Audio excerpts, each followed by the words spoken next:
皆さんどうも、チャイコです。今回はデスストランディング2におきまして、中盤以降から入手できます、入手必須級な APAS エンハンスメント、こちらの入手方法と入手場所をご紹介させていただきます。一つ目、場所なんですけども、物語中盤でメインストーリーで必ず訪れます、こちらのメタゲノム学者という方ですね。こちらのメタゲノム学者の親密度を3まで上げることによって、こちらのカイラル結晶採取効率化という APAS エンハンスメントが解除されます。こちらの効果は、カイラル結晶を採取するときに稀により多く採取できるようになる。稀というか、大体多く採取できるようになるので、こちらの APAS エンハンスメントは早く取得すればするほど、よりカイラル結晶が多く溜まることになるので、こちらはもうほぼ最優先で取得することをお勧めいたします。で、これどのぐらい効率化アップするのか検証してみましたのでご覧ください。これは APAS エンハンスメント外した状態ですね。このキンチビちゃんからはだいたい700ちょっと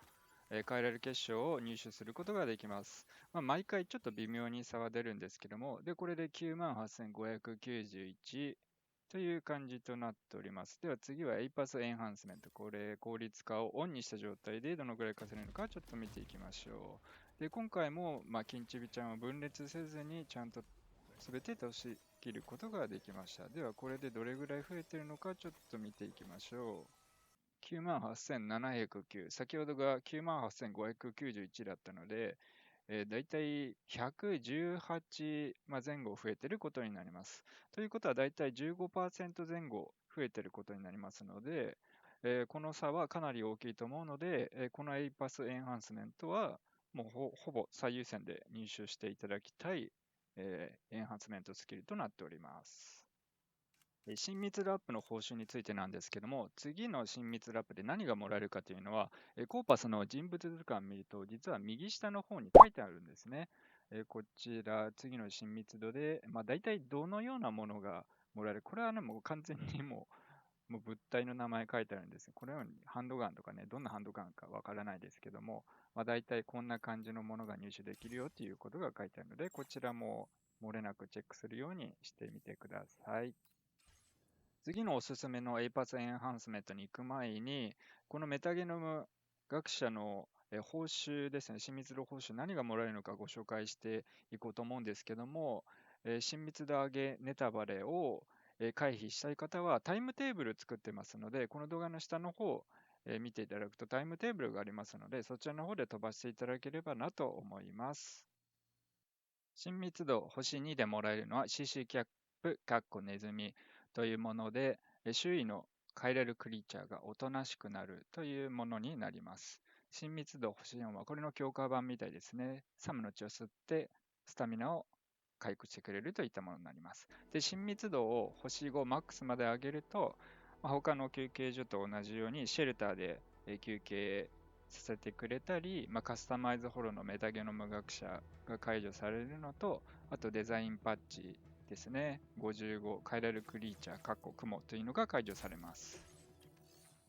2つ目が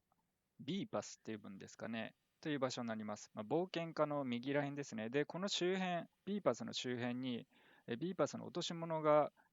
ある時があるので、それを拾わないと、カイラル通信をつなぐことができないのでご注意ください。なので、B パスの周辺をくまなく探して、この B パスとカイラル通信をつなぎましょ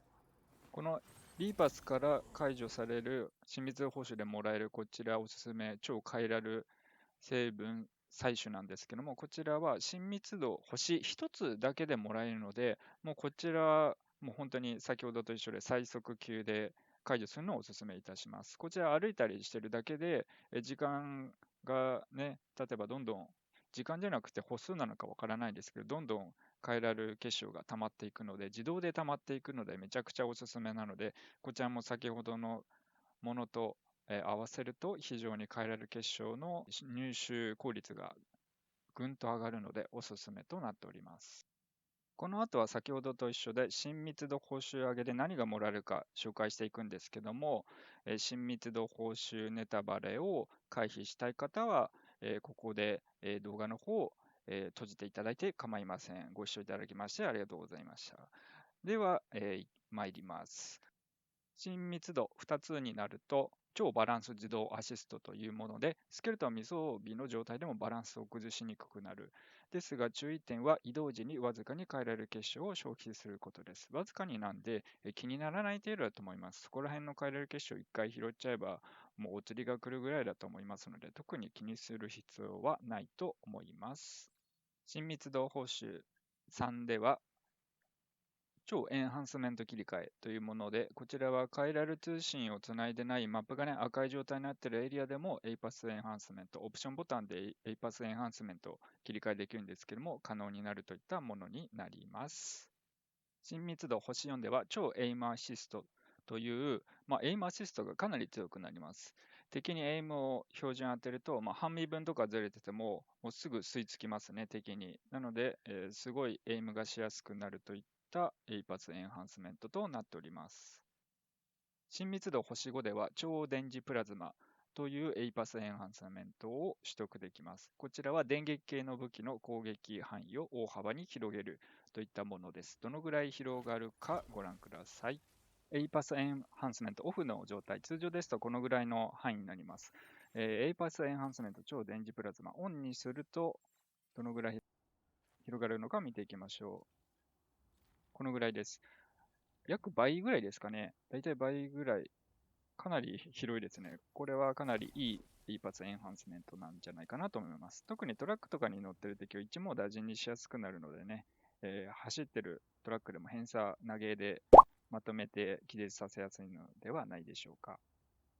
あとはデザインパッチですね。デザインパッチ03エイパスというものももらえます。あとシェルターで休憩させてもらえたり、ホログラムカスタマイズの B パスが使えるようになります。今回のデスストランディング2の動画では、主に変えられる結晶を入手する際の効率を上げる方法をご紹介させていただきました。